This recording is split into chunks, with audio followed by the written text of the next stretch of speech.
Today is the solemnity of the transfiguration of our Lord. The transfiguration is an event which occurred in the lifetime of the Lord and is narrated by all three synoptic gospels. Jesus takes with him three of the closest disciples to a mountain that is not named.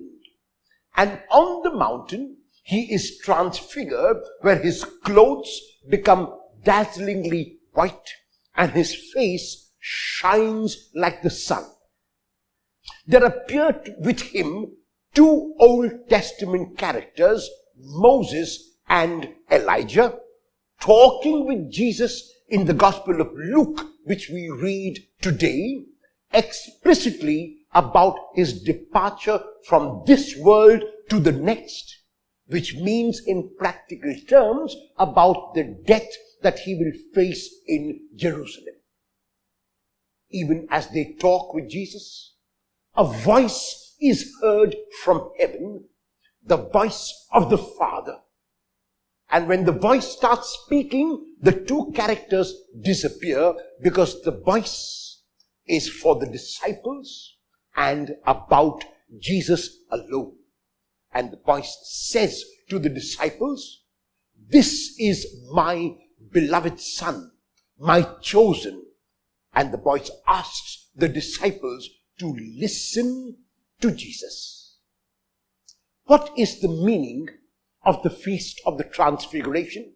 What is the meaning of this event of the Transfiguration?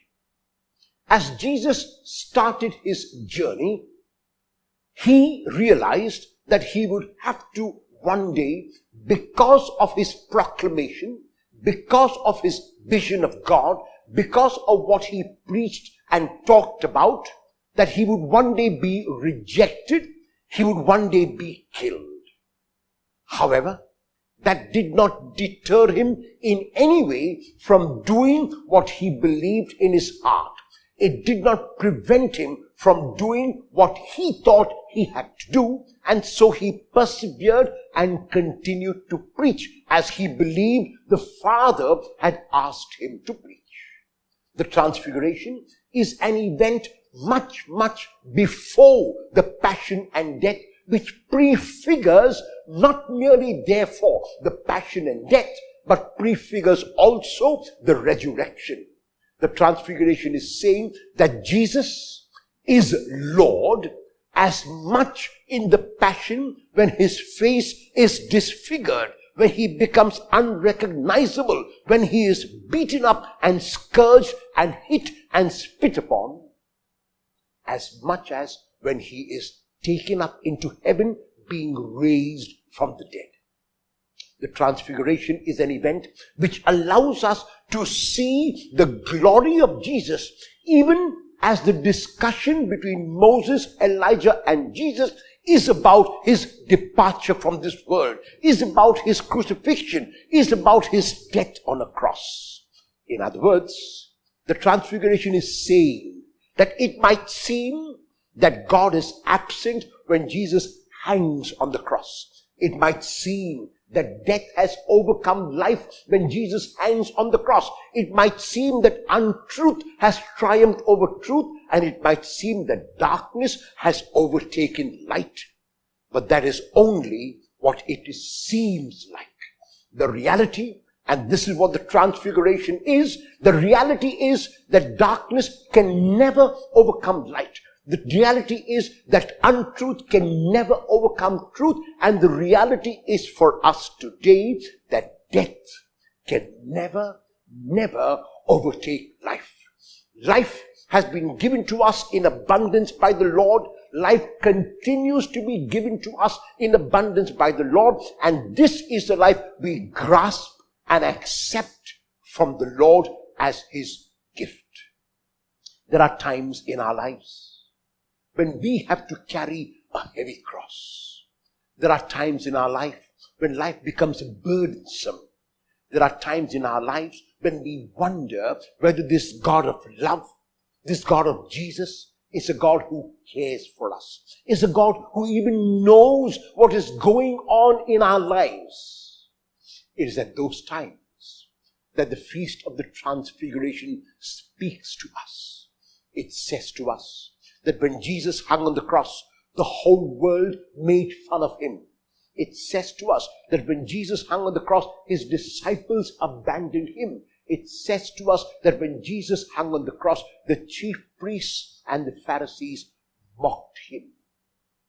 But it says to us that after Jesus was laid in the tomb, the Father raised him because the Father wanted to give him a new life. The Father did not want the old life for him. The Father wanted to realize that the world had to be seen in a completely different way, and the world must see the Lord in a completely different way. That is why the Father never allowed the Son to continue living, but allowed him to die so that he could live again, never to die. The Transfiguration is a solemnity and a feast of hope. It is a feast which says to us that we must never give up. It says to us that no matter how bleak the situation might be, there is always light. It says to us that there might seem to be no light at the end of the tunnel, but if we only go a little further in our perseverance and in our persistence, we will see the light. It says to us that darkness is only temporary, that untruth is only temporary, and that death is only temporary. What is permanent is light. What is permanent is truth. And what is permanent is life. Let us, as we celebrate the Feast of the Transfiguration, celebrate the gift of life, and life in all its fullness, the life that Jesus himself had come to bring. A happy Feast of the Transfiguration to every one of you.